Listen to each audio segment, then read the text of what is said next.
Friends, ತುಂಬ ದಿವಸಗಳಿಂದ ಒಂದು video ಮಾಡೋಣ ಅಂತ ಅಂದ್ಕೊಂಡಿದ್ದೆ. ಏನು ವಿಡಿಯೋ ಮಾಡೋದು ಅಂತಲೇ ಗೊತ್ತಾಗ್ತಿರಲಿಲ್ಲ. ಹಾಗಾಗಿ ಒಂದು ಸಣ್ಣದಾಗಿ ಒಂದು 3-4 ನಿಮಿಷಗಳು ಮಾತಾಡೋಣ ಅಂತ ಅನ್ನಿಸ್ತು. 22 ಏಪ್ರಿಲ್ 2025 ಭಾರತ ಕಂಡಂಥ ಅತಿಘೋರ ನರಮೇಧಗಳಲ್ಲಿ ಒಂದು. ನಮ್ಮ ದೇಶಕ್ಕೆ ಇದೇನು ಹೊಸದೇನೂ ಅಲ್ಲ. ಭಾರತ ತನ್ನ ಅಸ್ತಿತ್ವಕ್ಕಾಗಿ, ಸ್ವರಾಜ್ಯಕ್ಕಾಗಿ ಹೋರಾಟ ಮಾಡುವಾಗ ಅದೆಷ್ಟೋ ನರಮೇಧಗಳನ್ನು ಕಂಡಿದೆ. ಜಲಿಯನ್ ವಾಲಾಬಾಗ್ ಇರ್ಬೋದು, ಸಿಪಾಯಿ ದಂಗೆ ಇರ್ಬೋದು, ಅದೆಷ್ಟೋ. ಏನಕ್ಕಾಯ್ತದೆಲ್ಲ? ನಮ್ಮ ಅಸ್ತಿತ್ವಕ್ಕಾಗಿ, ಭಾರತದ ಸ್ವರಾಜ್ಯಕ್ಕಾಗಿ ನಡೆದಂಥವಾಗಲ್ಲ. ಅದು ಈಗ ಯಾವ ಪುರುಷಾರ್ಥಕ್ಕೋಸ್ಕರ ಇವೆಲ್ಲ ದಂಗೆಗಳು, ನರಮೇಧಗಳು ನಡೀತಾ ಇದಾವೋ ಗೊತ್ತಿಲ್ಲ.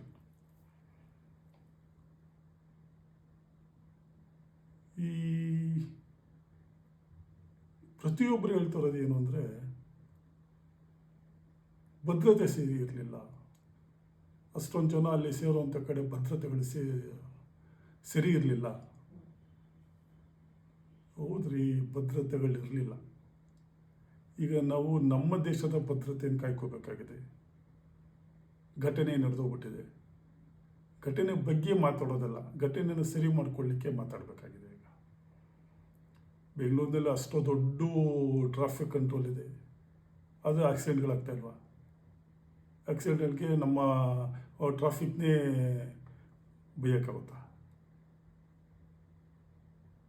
ಹಾಗಾಗಿ ಈ ಪ್ರತಿಯೊಬ್ಬ ರಾಜಕೀಯ ನಾಯಕರುಗಳು, ಮೇಧಾವಿಗಳು ಅನ್ಸ್ಕೊಂಡವರು, ಅತಿ ಬುದ್ಧಿವಂತರು ಏನೇನು ಬಾಯಿ ಬಂದಂಗೆ ಮಾತಾಡ್ತಾ ಇದ್ದಾರೆ. ಈ ಮಾತು ಏನು ಪ್ರಯೋಜನ? ಏನಕ್ಕೆ ಮಾತಾಡಬೇಕೇನು? ಇಷ್ಟ ಬರೋದೆಲ್ಲ ಮಾತಾಡಿದ್ರೆ ಅದನ್ನು ಮಾತು ಅಂತಾರೆ. ನಮ್ಮ ದೇಶದ ಭದ್ರತೆಯನ್ನು ಕಾಯ್ಕೋಬೇಕಾಗಿದೆ. ಒಂದು ಕಡೆ ಮತೀಯ ಗಲಭೆ ಅಂತ ಹೇಳ್ತಾ ಇದ್ದಾರೆ ಕೆಲವರು. ಏನು ಭದ್ರತೆ ಇಲ್ಲ, ದೇಶದ ಭದ್ರತೆಯನ್ನು ಫಸ್ಟ್ ನೋಡಿ ಅಂತ ಹೇಳ್ತಾ ಇದ್ದಾರೆ. ಮತೀಯ ಗಲಭೆಗಳು ಉಂಟಾಗ್ತಾ ಇದ್ದಾವೆ. ಏಕೀಗೆಲ್ಲ ಪ್ರತಿಯೊಬ್ಬರು ಏನೇನೋ ಮಾತಾಡ್ತಾ ಇದ್ದಾರೆ. ನಿಜವಾಗ್ಲೂ ಅನಿಸುತ್ತೆ, ಏನು ಇವರೆಲ್ಲ ಮೇಧಾವಿಗಳವರಿಗೆ ತಲೆ ಇಲ್ವಾ? ಇವರೆಲ್ಲ ಏನೇನೋ ಮಾತಾಡ್ತಾ ಇದ್ದಾರಲ್ಲ ಅಂತ ಅನಿಸುತ್ತೆ. ಇದ್ರ ಬಗ್ಗೆ ಆಲ್ರೆಡಿ ಅದೆಷ್ಟೋ ವಿಡಿಯೋಗಳೆಲ್ಲ ಮಾಡಿಬಿಟ್ಟಿದ್ದಾರೆ. ಏನು ಇಷ್ಟ ಬಂದಂಗೆ ಮಾತಾಡೋಕ್ಕಾಗ್ತಿದ್ದಾರೆ. ಏನೂ ಪ್ರಯೋಜನ ಆಗ್ತಾ ಇಲ್ಲ. ಮತ್ತು ದಂಡಂ ದಶಗುಣಂ, ಇದಕ್ಕೆಲ್ಲ ತಕ್ಕ ಶಾಸ್ತಿ ಮಾಡಬೇಕಾಗಿದೆ. ಮಾಡ್ತಾಯಿದ್ದೀವಿ, ಮಾಡ್ತಾರೆ. ಅದ್ರ ಬಗ್ಗೆ ಎರಡು ಮಾತಿಲ್ಲ. ಖಂಡಿತ ಇನ್ನೊಮ್ಮೆ ಈ ರೀತಿಯ ಘಟನೆಗಳು ಮರುಕಳಿಸ್ದಂಗೆ ಮಾಡ್ತಾರೆ. ಹಾಗಾಗಿ ಏನೇನೋ ಮಾತಾಡೋದು ಬೇಡ. ಈಗ ನಮ್ಮ ದೇಶದ ಭದ್ರತೆಯನ್ನು ಕಾಪಾಡ್ಕೋಬೇಕಾಗಿದೆ. ನಮ್ಮ ಅಳಿವಿನ ಪ್ರಶ್ನೆ ಆಗಿದೆ. ಹಾಗಾಗಿ ಏನೇನೋ ಮಾತಾಡೋದನ್ನು ಬಿಟ್ಟು ಎಲ್ಲರೂ ಒಗ್ಗಟ್ಟಾಗಿ ದೇಶದ ಭದ್ರತೆಗೋಸ್ಕರ ಎಲ್ಲರೂ ಒಂದಾಗೋಣ. ಈ ಒಬ್ಬೊಬ್ಬರು ಒಂದೊಂದು ಮಾತಾಡೋದು ನೋಡಿದ್ರೆ, ನಾನು ಸುಮಾರು ದಿನಗಳಿಂದ ಎಲ್ಲೋ ಒಂದು ಕತೆ ಓದಿದ್ದೆ, ಒಂದು ಚೀನಿ ಕತೆ. ಅದು ನೆನಪಾಗುತ್ತೆ. ಏನಂದರೆ, 1-2 ನಿಮಿಷ ಕೇಳಿ ಹೇಳ್ತೀನಿ. ಅದೇನೆಂದರೆ, ಚೀನಾ ದೇಶದಲ್ಲಿ ನಡೆದ ಒಂದು ಸತ್ಯ ಘಟನೆ ಅಂತ ಹೇಳ್ತಾರೆ. ಇದನ್ನು ನನಗೆ ನಾನು ಎಲ್ಲೋ ಓದಿದ್ದು ನೆನಪದು. ಏನಂದರೆ, ಒಂದು ಸಾಮಾನ್ಯವಾದ ಒಂದು ಚೀನಾ ದೇಶದ ಹಳ್ಳಿ, ಸುಮಾರು 1,500 ಜನ ವಾಸ ಮಾಡೋಂಥದ್ದು ಒಂದು ಸಣ್ಣ ಹಳ್ಳಿಯಲ್ಲಿ ಜನಜೀವನ ನಡೀತಾ ಇತ್ತು. ವ್ಯವಸಾಯವೇ ಪ್ರಧಾನವಾದ ಜನಜೀವನ ನಡೀತಾ ಇತ್ತು. 1,500 ಜನ ಪ್ರತಿನಿತ್ಯ. ಆಗೆಲ್ಲ ಈಗಿನ ಥರ 8 ಗಂಟೆ 9 ಗಂಟೆಗೆ ಶುರು ಆಗ್ತಾ ಇರಲಿಲ್ಲ. ದಿನ 4:15 ಗಂಟೆಗೆ ಪ್ರಾರಂಭ ಆಗೋದು. ವ್ಯವಸಾಯವು ಪ್ರಧಾನವಾಗಿದ್ದರಿಂದ ಎಲ್ಲ ಜನಗಳು ಬೇಗನೆ ಎದ್ದು ಅವರವರ ನಿತ್ಯ ಕರ್ಮಗಳನ್ನು ಮುಗಿಸಿ ಬೆಳಗ್ಗೆ ಊರ ಮುಂದೆ ಒಂದು ಸಣ್ಣ ದೇವಸ್ಥಾನ ಇತ್ತು. ಊರವರೆಲ್ಲ ಆ ದೇವಸ್ಥಾನ ದಾಟ್ಕೊಂಡು ಮುಂದಕ್ಕೆ ಹೋಗಬೇಕಾಗಿತ್ತು. ಎಲ್ಲರೂ ಬಂದು ದೇವಸ್ಥಾನದಲ್ಲಿ ಅಲ್ಲಿರೋ ದೇವರಿಗೆ ನಮಸ್ಕಾರ ಮಾಡಿ ಜನಜೀವನ ನಡೀತಾ ಇತ್ತು. ಅವರ ವ್ಯವಸಾಯಗಳಿಗೆ ಅವರು ಹೋಗ್ತಾಯಿದ್ರು. ಹೀಗೆ ನಡೀತಾ ಇತ್ತು ಜೀವನ. ಪ್ರತಿನಿತ್ಯ ಅದೇ ರೂಟೀನ್, ಇರಲಿಲ್ಲ ಅವಾಗ. ಸುಮಾರು ವರ್ಷಗಳ ಹಿಂದಿನ ಕಥೆ ಇದು. ಒಂದು ದಿನ ಏನಾಗುತ್ತೆ, ಹೀಗೆ ಎಲ್ಲ ಸಂಜೆ ಎಲ್ಲ ಮುಗಿಸ್ಕೊಂಡ್ಬಂದರು. ಎಲ್ಲ ವ್ಯವಸಾಯಗಳಲ್ಲೆಲ್ಲ ಮುಗಿಸ್ಕೊಂಡ್ಬಂದರು. ಹಳ್ಳಿನಲ್ಲಿ ಉಳ್ಕೊಂಡಿದ್ರು. ಎಲ್ಲ ರಾತ್ರಿ ಊಟ ಮಾಡಿ ಮಲ್ಕೊಂಡ್ರು. ಬೆಳಿಗ್ಗೆ ಆಗೋದ್ರೊಳಗಡೆ ಯಾವುದೋ ಒಂದು ಮೂಲೆಯಲ್ಲಿ ಒಬ್ಬ ಮನುಷ್ಯನಿಗೆ ಕೊಂಬು ಬಂದ್ಬಿಡ್ತು. ಇಷ್ಟು ದೊಡ್ಡ ಕೊಂಬು ಬಂದ್ಬಿಡ್ತು. ಹಸು ಎಮ್ಮೆಗಳಿಗೆ ಬಂದಾಗೆ ಕೊಂಬು ಬಂದ್ಬಿಡ್ತು ಒಬ್ಬ ಮನುಷ್ಯನಿಗೆ. ಇದು ನೋಡ್ತಾನೆ ಕೊಂಬು ಬಂದಿದೆ. ಆಶ್ಚರ್ಯ ಆಗೋಯ್ತು. ಇದೇ ನನಗೆ ಕೊಂಬು ಬಂದ್ಬಿಟ್ಟಿದೆ. ತಕ್ಷಣ ನಾವು ಮನೆಯಿಂದ ಎಲ್ಲರಿಗೂ ಸುದ್ದಿಗಳು ಹರಡ್ಬಿಡ್ತು. ಎಲ್ಲರೂ ಎದ್ದೇನು ಕೊಂಬಂದಿದೆ ಎಲ್ಲರೂ ಇದ್ದವ್ರ ಮನೆ ಮುಂದೆ ಬರ್ತಾರೆ, ಕೊಂಬಂದ್ಬಿಟ್ಟಿದೆ. ಸೊ ಅವತ್ತು ಏನಾಯಿತು, ಏನಾದರೂ ಒಂದು ದೊಡ್ಡ ಇದಲ್ವಾ, ಹಾಗಾಗಿ ಏನಾಯಿತು, ಇದ್ರ ಬಗ್ಗೆ ನಾವು ಚರ್ಚೆ ಮಾಡಿದ್ವಿ. ಇವತ್ತು ಯಾರು ಏನೋ ಇಲ್ಲೂ ಹೊಲಕ್ಕೆ ಕೆಲಸಕ್ಕೆ ಹೋಗೋದು ಬೇಡ, ಎಲ್ಲರೂ ದೇವಸ್ಥಾನದ ಹತ್ರ ಸೇರಿಕೊಳ್ಳೋಣ, ಇದ್ರ ಬಗ್ಗೆ ಒಂಚೂರು ಚರ್ಚೆ ಮಾಡಬೇಕಾಗಿದೆ ಏನು ಅಂಥೇಳಿ ಎಲ್ಲ ಯಾರು ಇಲ್ಲ, ಅವತ್ತೆಲ್ಲ ಒಂದು ಕೆಲಸಗಳಿಗೆಲ್ಲ ಯಾರೂ ಹೋಗಲಿಲ್ಲ. ದೇವಸ್ಥಾನದಲ್ಲಿ ಸೇರಿಕೊಂಡ್ರು. ಬೆಳಿಗ್ಗೆನೇ ಎಲ್ಲ ಸೇರಿಕೊಂಡ್ರು.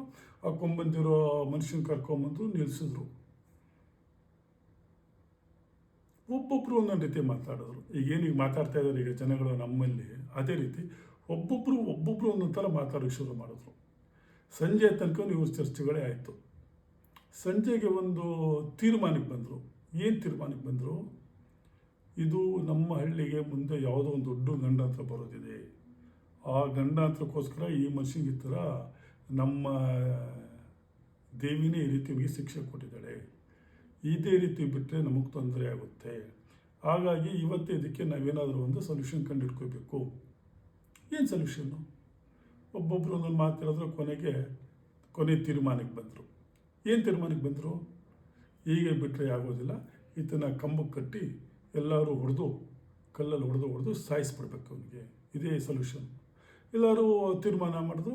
ಆ ಮನುಷ್ಯನ ಕರ್ಕೊಂಬಂದರು, ಕಂಬಕ್ಕೆ ಕಟ್ಟಿದ್ರು. ಎಲ್ಲರೂ ಹೊಡೆದು ಬಡಿಗೆಯಿಂದ ಹೊಡೆದು ಸಾಯಿಸಾಕಿದ್ರು. ಮುಗೀತದು ಘಟನೆ. ಇದು ನಡೀತು, ಇದು ಮುಗೀತು. ಜನ ಇದನ್ನೆಲ್ಲ ಮರೆತು ನೆಕ್ಸ್ಟ್ ಡೇಯಿಂದ ಅವರವ್ರ ಕೆಲಸ ಕಾರ್ಯಗಳಿಗೆ ಹೋಗೋಕ್ಕೆ ಶುರು ಮಾಡಿದ್ರು. ಸ್ವಲ್ಪ ದಿನ, ಒಂದು 4-5 ತಿಂಗಳು ಆಗಿರ್ಬೋದೇನೋ. ಇನ್ನೂ ಈ ಘಟನೆ ಜನಗಳ ಮನಸ್ಸಿಂದ ಹೋಗಿರಲಿಲ್ಲ. ಏನಾಯಿತು, ಈಗ ರಾತ್ರಿ ಎಲ್ಲ ರೂಟೀನ್ ಎಲ್ಲ ಕೆಲಸ ಎಲ್ಲ ಮುಗಿಸ್ಕೊಂಬಂದು ಎಲ್ಲ ರಾತ್ರಿ ಮಲ್ಕೊಂಡ್ರು. ಊಟ ತಿಂಡಿ ಮಾಡಿ ಮಲ್ಕೊಂಡ್ರು. ಬೆಳಿಗ್ಗೆ ಎದ್ದೇಳೋ ಅಷ್ಟೊತ್ತಿಗೆ ಊರಿನೆಲ್ಲ ಜನಗಳಿಗೂ ಕೊಂಬಂದ್ಬಿಟ್ಟಿತ್ತು. ಎಲ್ಲರಿಗೂ ಕೊಂಬು. ಚಿಕ್ಕ ಮಕ್ಕಳಿಗೆ ಚಿಕ್ಕ ಕೊಂಬು, ದೊಡ್ಡವ್ರಿಗೆ ದೊಡ್ಡ ಕೊಂಬು, ಹೆಂಗಸ್ರ ಕೊಂಬು, ಮುದುಕಿ ಕೊಂಬು, ಅಜ್ಜಿ ಕೊಂಬು, ಎಲ್ಲರಿಗೂ ಕೊಂಬಂದ್ಬಿಟ್ಟಿತ್ತು. ಎದ್ದು ನೋಡ್ತಾರೆ, ಎಲ್ಲರಿಗೂ ನಿನಗೆ ಕೊಂಬು. ಈಗ ಇವರೇ ಮಾತಾಡ್ತಾ ಇದ್ದಾರೆ. ಎಲ್ಲರಿಗೂ ಕೊಂಬಂದ್ಬಿಟ್ಟಿದೆ. ಆದರೆ ಒಬ್ಬ ಮನುಷ್ಯನಿಗೆ ಕೊಂಬಂದಿರಲಿಲ್ಲ. ಏನಾಯಿತು ಈಗ ಮತ್ತೆ ಆ್ಯಸ್ ಏನಾಯಿತು, ಎಲ್ಲರೂ ದೇವಸ್ಥಾನದ ಹತ್ರ ಸೇರಿಕೊಂಡು ಏನು ಮಾಡಿದ್ರು, ತೀರ್ಮಾನಕ್ಕೆ ಬಂದರು. ಏನು ಮಾಡೋದು, ಎಲ್ಲರಿಗೂ ಕೊಂಬಂದ್ಬಿಟ್ಟೈತೆ, ಏನು ಮಾಡೋದು ಈಗ? ಹಾಗೆ ಏನು ಬೆಳಿಗ್ಗೆ ರಾತ್ರಿ ತನಕ ಏನೇನೋ ತೀರ್ಮಾನಗಳಾದವು. ಕೊನೆಗೆ ಈಗ ಏನು ತೀರ್ಮಾನಕ್ಕೆ ಬಂದರು ಅಂದರೆ, ನಮಗೆಲ್ಲರಿಗೂ ಕೊಂಬಂದಿದೆ, ಆದರೆ ಈ ಮನುಷ್ಯನಿಗೆ ಕೊಂಬಂದಿಲ್ಲ. ಇದು ನಮ್ಮ ದೇವಿ ಕೊಟ್ಟಿರುವಂಥ ಶಿಕ್ಷೆ. ಇವನೊಬ್ಬನಿಗೆ ಕೊಂಬಂದಿಲ್ಲ ಅಂದರೆ, ನಮಗೆಲ್ಲರಿಗೂ ಕೊಂಬಂದಿದೆ, ಇವನೊಬ್ಬನಿಗೆ ಕೊಂಬಂದಿಲ್ಲ ಅಂತ ಅಂದರೆ ಇವನಿಂದ ನಮ್ಮ ಹಳ್ಳಿಗೆ ಏನೋ ತೊಂದರೆ ಆಗುತ್ತೆ. ಹಾಗಾಗಿ ಏನು ಮಾಡಬೇಕು, ಇವನ್ನ ಕಂಬ ಕಟ್ಟಿ ಸಾಯಿಸಬೇಕು. ನ್ಯಾಯನಾ ಇದು? ನ್ಯಾಯನಾ? ಈ ತೀರ್ಮಾನ ತಗೊಂಡದ್ದು ಸರಿನಾ? ಹಾಗೆ ಈಗ ನಮ್ಮ ದೇಶದಲ್ಲಿ ಒಬ್ಬೊಬ್ಬರು ಒಂದೊಂದು ಮಾತಾಡ್ತಾ ಇದ್ದಾರೆ. ಅಸಹ್ಯ ಅನಿಸೋ ರೀತಿಯಲ್ಲಿ ಮಾತಾಡ್ತಾ ಇದ್ದಾರೆ. ಈಗ ನಾವು ಆಗೋಗಿದೆ, ಘಟನೆ ನಡೆದೋಗಿದೆ. ನಮ್ಮ ದೇಶವನ್ನು ಭದ್ರತೆ ಮಾಡ್ಕೋಬೇಕಾಗಿದೆ. ತಪ್ಪಿತಸ್ಥರಿಗೆ ತಕ್ಕ ಶಿಕ್ಷೆ ಕೊಡಬೇಕಾಗಿದೆ. Thank you. ನೆಕ್ಸ್ಟ್ ವಿಡಿಯೋದಲ್ಲಿ ಹೆಚ್ಚು ಮಾತಾಡ್ತೀನಿ.